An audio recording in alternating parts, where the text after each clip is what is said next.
શું નામ છે આપનું? મારું નામ રાજેન્દ્ર કુમાર હરજીવનભાઈ ત્રિવેદી. આજરોજ ઘેરૈયા ચૌદશ નિમિત્તે રાસ યોજવામાં આવ્યો.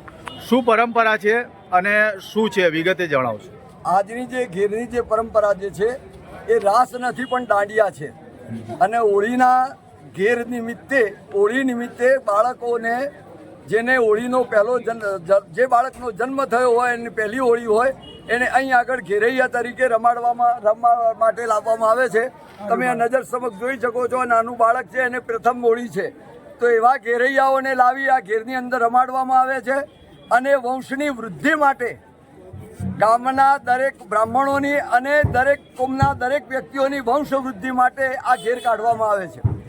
કેટલા વર્ષોથી આ આ પરંપરા છેલ્લા 700-800 વર્ષથી પરંપરા નીકળે છે. એનું ગવર્મેન્ટ દ્વારા જાહેરનામું પણ બહાર પાડવામાં આવે છે કે આ મોઢ બ્રાહ્મણોની ઘેર મોઢવાડાના ચાચરેથી નીકળશે અને નગરમાં આ રીતે ફરી બજારમાં રમશે અને નગરમાં ફરીને પોતાના નિજ સ્થાને પરત થશે.